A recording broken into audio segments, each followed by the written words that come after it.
Billionaire visits his daughter's grave and finds a waitress crying there with a little girl.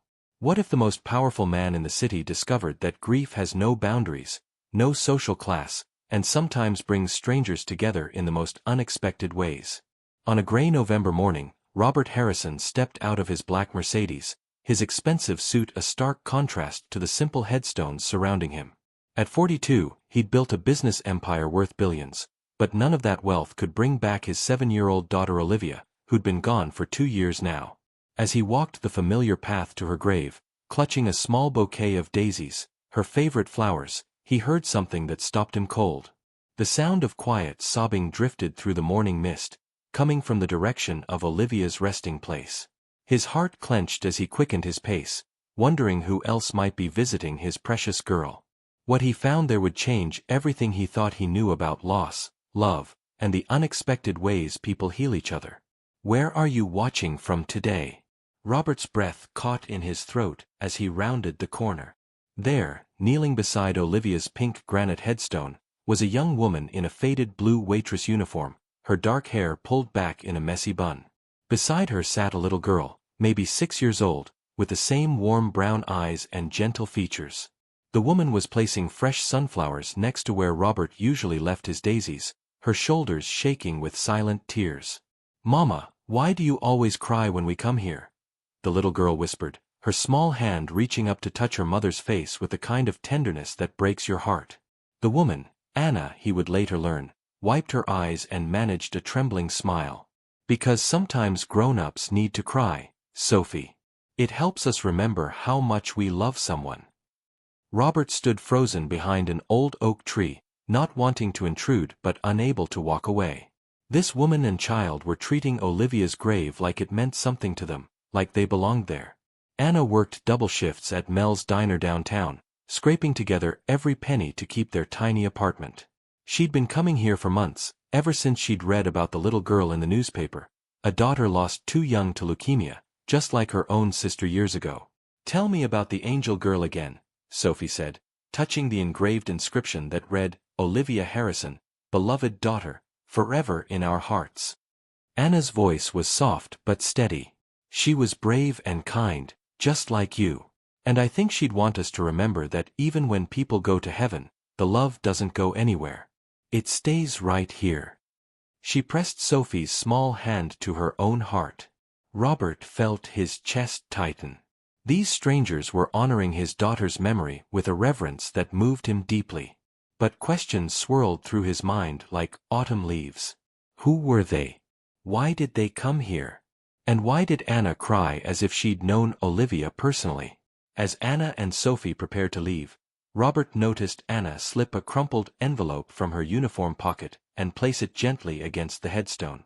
The wind caught it for a moment before it settled, and Robert could see his daughter's name written in careful handwriting across the front. What could a waitress possibly have to say to his little girl? Robert waited until Anna and Sophie disappeared down the winding cemetery path before approaching Olivia's grave. His hands trembled as he picked up the envelope. Inside, written on lined paper in the same careful script, was a letter that made his knees buckle. "Dear Olivia, it's me again, Anna. I brought Sophie today like I promised. She's learning to read now, just like you were. I keep thinking about what your mama must have gone through, watching you fight so hard. My little sister Lucy fought the same fight 20 years ago, but she didn't win like some kids do. I was only 16 then, and I promised myself I'd never let another family face that alone if I could help it." Robert's vision blurred as he continued reading.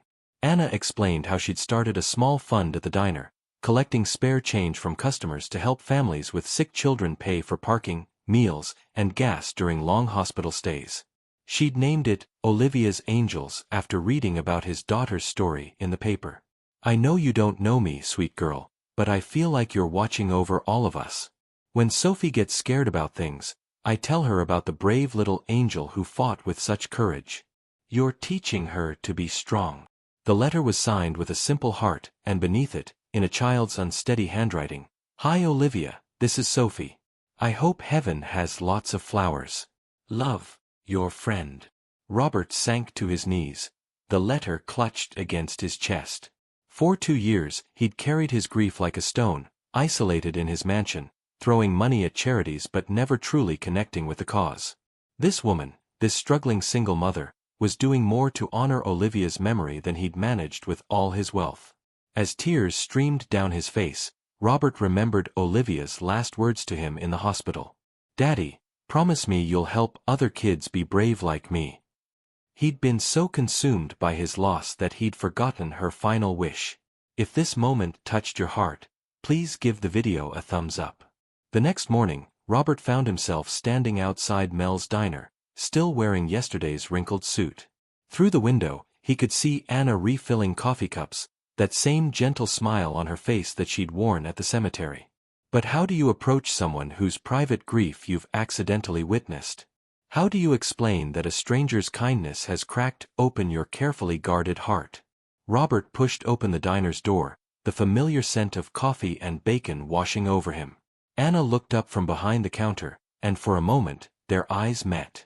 Recognition flickered across her face. She'd seen him at the cemetery. Can I sit anywhere?"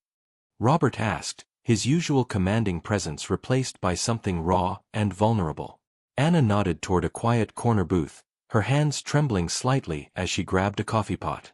She'd seen his expensive car yesterday, noticed his designer clothes.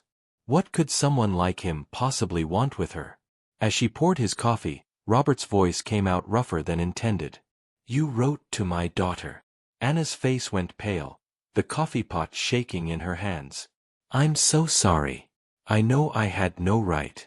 Sophie and I will stop coming. I didn't mean to." "No." Robert's hand covered hers, stopping her retreat. "Please don't apologize. I read your letter. About Olivia's angels." Anna sank into the booth across from him, her eyes filling with tears. "I lost my sister when I was young. Lucy was only 8. When I read about Olivia in the paper, something just broke open inside me. I started thinking about all the families going through what mine went through." "You collect money here?" Robert gestured around the modest diner. "Just spare change. We've helped maybe 6 families with gas money, parking fees, little things that add up when you're practically living at the hospital." Anna wiped her eyes with her apron. "It's not much, but—" "It's everything," Robert interrupted, his voice thick with emotion. "I've been writing checks to cancer research, big anonymous donations. But you're actually touching lives. You're doing what she asked me to do." Anna looked confused, so Robert told her about Olivia's last words, about the promise he'd broken in his grief. As he spoke, Anna reached across the table and took his hand, this stranger who understood his pain in ways his wealthy friends never could.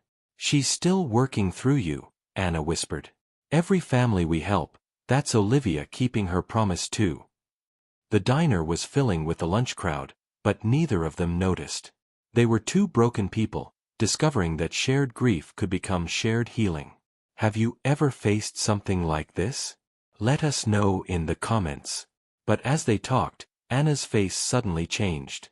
Sophie was getting sick, real sick, and Anna had been hiding her terror, trying to stay strong while working extra shifts to pay for doctor visits she couldn't afford. "She's been having headaches," Anna whispered, her voice breaking. "And she's so tired all the time. The doctor wants more tests, but my insurance—" She couldn't finish the sentence. Robert felt the blood drain from his face. Those had been Olivia's first symptoms too. Without thinking, he reached for his phone. Dr. Patricia Morrison at Children's Hospital, she was Olivia's oncologist. The best in the state. "I'm calling her right now. I can't afford." "You're not paying for anything."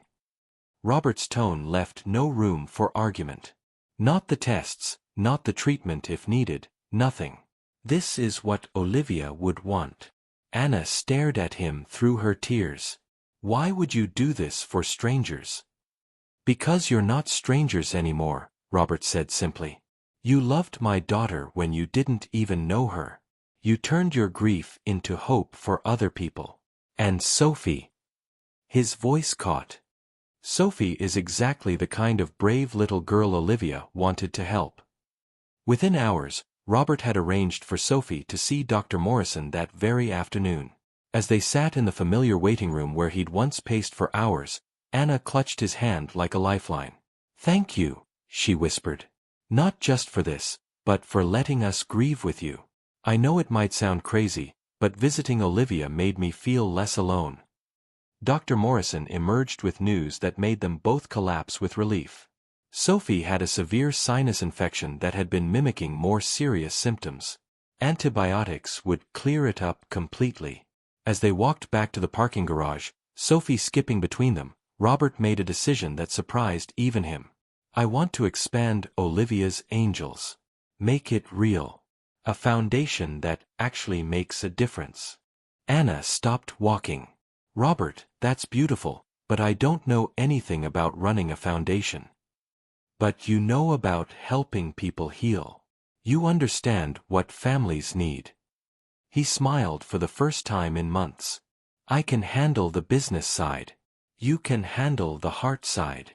If you've been enjoying this story, subscribe to our channel for more heartwarming tales. As they reached their cars, Sophie tugged on Robert's sleeve. "Mr. Robert, will you come visit Olivia with us next week? I think she'd like to know we're all friends now." Robert knelt down to Sophie's level, his eyes bright with unshed tears. "I'd be honored." 6 months later, Robert stood in the same cemetery, but everything had changed. The simple metal folding chairs they'd set up were filled with families, some whose children were fighting, some who had won their battles, and others who, like him and Anna, were learning to transform their loss into love for others. Today marked the official launch of Olivia's Angels Foundation, and they'd chosen to hold the ceremony here, where it all began. Anna, now the foundation's director of family services, wore a simple blue dress instead of her waitress uniform. Sophie, completely recovered and glowing with health, held a bouquet of sunflowers and daisies mixed together, their tradition now, combining their flowers for Olivia. "Before we begin," Robert said, his voice carrying across the small gathering, "I want to tell you about a little girl who taught me that love doesn't end when someone goes to heaven. It just finds new ways to grow." He told them about Olivia's final wish, about finding Anna crying at the grave, about letters written to an angel by a stranger who understood that grief shared is grief diminished. There wasn't a dry eye among them as he described how one woman's spare change collection had become a foundation that would help hundreds of families. "The beautiful truth is," Anna added, stepping forward with Sophie beside her, "healing happens in the most unexpected ways. Sometimes it takes a stranger's tears to remind us we're not alone. Sometimes it takes a child's brave heart to teach us how to hope again." Dr. Morrison spoke about the fund that would now cover treatment costs for families in need. The diner's owner, Mel, announced that 3 other local businesses had joined the collection effort. But the most powerful moment came when families who'd been helped by Olivia's Angels shared their stories. Stories of hope in hospital hallways, of strangers becoming family, of love multiplying in the face of loss. As the ceremony concluded, Robert, Anna, and Sophie approached Olivia's headstone together. The pink granite now had a small bronze plaque below her name, founder of Olivia's Angels, where love lives on. Sophie placed their mixed flowers at the base while Anna left a new letter. This time, Robert added his own note, the first he'd ever written to his daughter since losing her. "We did it, baby girl," he whispered. "We kept your promise." Anna slipped her hand into his, and Sophie reached for both of them, creating a circle of connection that somehow included the little girl who'd brought them all together. 6 families had already been helped that month. Dozens more were on the waiting list. And somewhere, Robert knew, Olivia was smiling at how her daddy had finally learned to turn his grief into grace. If you enjoyed this story, please remember to like, leave a comment with your thoughts, and subscribe for more heartwarming tales. Sometimes the most beautiful things grow in the places where our hearts break open, and we'd love to share more stories of unexpected hope with you. Thank you for joining us on this journey of healing, love, and angels who keep working long after they've earned their wings.